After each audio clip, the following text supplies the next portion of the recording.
রং বেরঙের টিউলিপ ফুলে ছেয়ে আছে পুরো এলাকা। মিষ্টি রং আর আকারে মুগ্ধ হতে বাধ্য যে কেউ। মাঠ ভর্তি টিউলিপের দৃশ্যটি ইতিহাস ও সংস্কৃতির শহর হিসেবে পরিচিত নেদারল্যান্ডসের রাজধানী অ্যামস্টারডামের।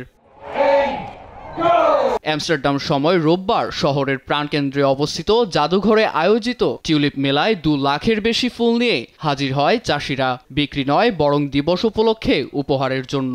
মিষ্টি এর সুযোগ লুফে নিতে ব্যস্ত সবাই। এই বিশেষ দিনে ফুল নিতে দূর দূরান্ত থেকে মানুষের সমাগম ঘটে। মৌসুম শুরুর আগে সবাইকে এভাবে ফুল উপহার দিয়ে থাকেন নেদারল্যান্ডের চাষিরা।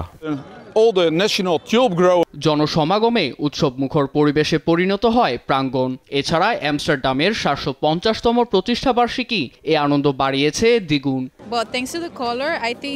ফুলগুলোর রঙে মুগ্ধ না হয়ে থাকা মুশকিল। যেন জীবনে প্রফুল্লতা ছড়াতেই এগুলোর সৃষ্টি হয়েছে। আমার কাছে অন্তত তাই মনে হচ্ছে। সব মিলিয়ে টিউলিপ দিবস উপলক্ষে এক অনন্য দিন কাটাচ্ছে উত্তরের ভেনিস।